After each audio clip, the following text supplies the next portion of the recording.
Hello students, welcome to a lesson through the virtual training center of the Brihan Mumbai Mahanagar Palika. My name is Shraddha teacher, and in this lockdown period, since we are not able to go to school, children, we will be doing many lessons here online through the virtual class. So come on, let's proceed to our lesson for today. Now today's lesson will be a lesson in standard 10th English. And we will be doing English as well as social studies lessons here through the virtual class and through these recorded videos. And we all know the reason why we are doing this. You're not being able to go to school physically, but we will see to it that you do not stop learning. So be prepared to receive such beautiful and interesting videos on a daily or weekly basis. Having said that, we are meeting here for the first time to discuss a lesson in standard 10th English. So we will first talk a little bit about our textbook, and then we will move on and see the lesson that we have to study today. So this is your history textbook, children, for this year. And if you look at the name of the lesson is the Kumar Bharati English textbook for standard 10th.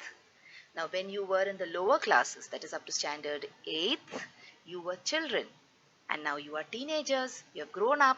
So from the Bal Bharati, now you have graduated to Kumar Bharati. Even in the 9th standard, you had these Kumar Bharati textbooks, isn't it?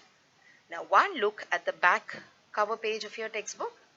Now this back cover page has got certain images which is very relevant to what we are doing now. You can see a girl sitting there. She is trying to learn something on the computer. So when you get this lesson in your hand, you will also be making use of a computer or your Android cell phone in order to learn and understand this lesson, isn't it? Now along with the computer, they have shown many other things also, like for example, they have a recorder, they have a radio. At the same time, there is a boy who's reading from a textbook like we normally do. That means that they are encouraging us to make use of technology. But they are simply not advising us. They are giving us help also in order to make use of this technology. How are they helping us? Let's look at this.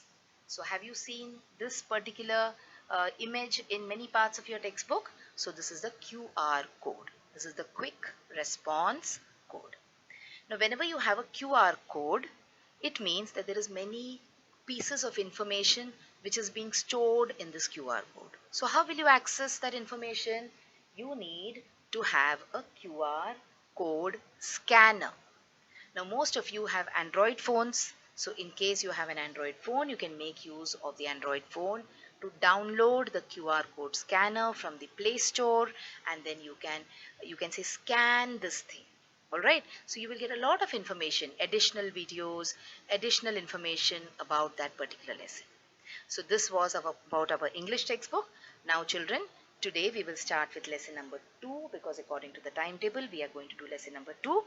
But it will be the first lesson as far as our virtual class format is concerned. Now lesson number 1 in your textbook is a poem by Rabindranath Tagore, which we are going to skip. We will go directly to lesson number 2. And the name of the lesson is The Thief's Story.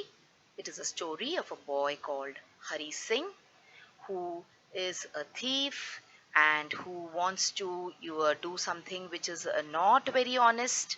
Okay, but there is a change of mind, and how his mind changes and why his mind changes and how he turns over and becomes a new leaf. So that is what we have to see in the story.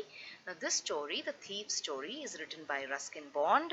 So you can see an image of Ruskin Bond also on the screen for you. Now children, whenever we do English lessons, many a times we have these long big stories. Now if it was an ordinary class, what I would have done is I would have read the story, narrated it and explained it to you. But in this 15 minutes slot that we have got, that is not going to be possible. So what I will do is, whenever there is a possibility, I will show you a summary of the story. And then we will go on and we will see the various parts of vocabulary and grammar which are there in your textbook. So today's lesson will start by seeing a story, that is The Thief's Story. So sit back, enjoy it, and also try to learn some things from this story.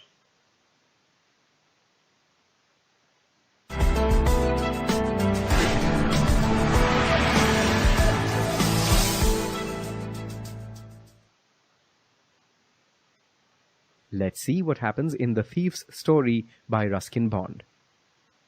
Hari Singh was a thief. He was merely 15 years old, but was quite good for his age. In fact, Hari Singh wasn't even his real name. He used a different name every month to avoid getting caught. The first time Hari met Anil was at a wrestling match. Anil looked like the perfect mark, simple, kind, and easygoing. Hari approached Anil and complimented him on his looks. He told Anil he wanted to work for him. Anil replied that he couldn't pay him. So, Hari said that he would work for food and even lied that he could cook. So Anil agreed and took him in. That night, Hari made dinner. It was so bad that Anil gave it to some stray dogs and told Hari to leave. However, Hari just stood and kept smiling at Anil. Anil relented. He let Hari stay and taught him how to cook. He also taught Hari how to write his name and promised that one day Hari would learn how to write whole sentences and add numbers. Hari was glad. With some education, he could be better at what he did. Hari found it easy to work for Anil. Every day, he would make tea in the morning. Then he would go to the market to buy supplies. He always made a rupee's profit every time. Hari also learned quite a bit about Anil. Anil was a writer and did not make steady income. When he did, he would go out and celebrate. When he didn't, he would borrow and worry about his next paycheck. One day, Anil came home flush with several banknotes. He had just sold a book to a publisher. He safely hid the money under his mattress. It had been some time since Hari stole from someone. He made up his mind to steal the money. That night, he crept up to Anil's bed and carefully extracted the money. Then he ran. He ran until he came to a bazaar by the station. There he slowed down and counted the money. There were 600 rupees in the bundle. Hari thought he would live like a king for the next week or two. Thinking this, he came to the station. The Lucknow Express was just leaving the platform. If he ran, he could easily jump into one of the compartments. But something stopped him. Hari stood still and watched as the train left. He was alone now and had nowhere to go. He thought about Anil and how his house was the one place he could go back to. So, having nowhere to go, Hari started walking aimlessly and came to a maidan. There he sat on a bench, thinking about Anil's reaction. Anil, he knew, would feel sad, not at the loss of money, but at the loss of trust. It started to rain. Soaked, Hari made his way back to the bazaar. He took out the notes. Then he thought about his time at Anil's. He remembered that Anil had promised to teach him to write whole sentences. One day he thought knowing whole sentences would bring him even more than thieving could. After all, stealing was easy, but becoming a clever and well-respected man, that was better. So Hari went back to Anil and put the money back under the mattress. Next day when he woke up, Anil was already making tea. Anil gave him a 50-rupee note as part of his wages. Then he declared that they were going to learn whole sentences. Hari realized that Anil knew what had happened, but Anil didn't say anything. Moved, Hari gave Anil a smile, a genuine, heartfelt smile. So wasn't that a wonderful story, children? And we have a lot of things that we can learn also from the story, isn't it? For example, if you're dishonest and if you try to make an easy living, then that will not last long. All right. So now, like I told you, we will go to some vocabulary part exercises in your textbook. So let's talk about the first exercise in vocabulary, and that is collocations. So what are collocations, children? Collocations are two words that usually go together. Okay, like when we say salt and pepper, we use the words salt and pepper usually together. Okay, you say chalk and cheese, salt and pepper. So these are the kind of words that people say together. These kind of words are called collocations. Let us look at the meaning ones. So two or more words which usually go together are called as collocations. Alright. Now, let's look at some examples of collocations here. Crystal clear. So see, what is the meaning of crystal clear? You cannot say, when you say clear, it means clear. But then to make the point more emphatic, we say crystal clear. Alright, so this is an example of a collocation. Then you have neat and tidy. Okay, so we don't usually say the room is neat. We don't say the room is tidy. We usually say the room is neat and tidy. Now in this case, it is the cupboard which is neat and tidy. So these are a few examples of collocations. Let us look at some more examples.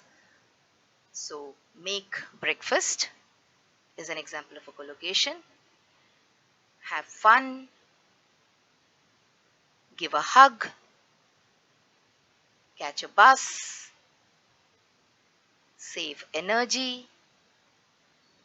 Take a look. Do your best. Good enough. So these are some words which we usually say together.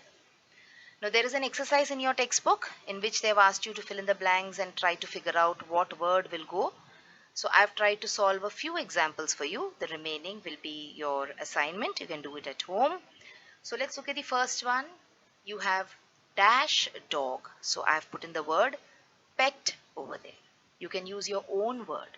Okay, but I have used the word pet to go along with dog in order to make it a collocation. Then you have postman. Okay, then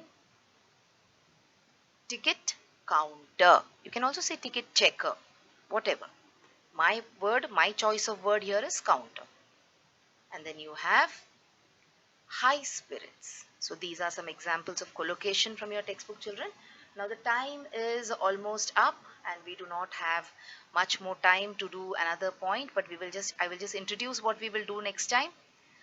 Next time we will be talking about compound words. Now just like collocations are two words which go together, compound word is also made up of two words. But there is a major point of difference as far as collocations and compound words are concerned.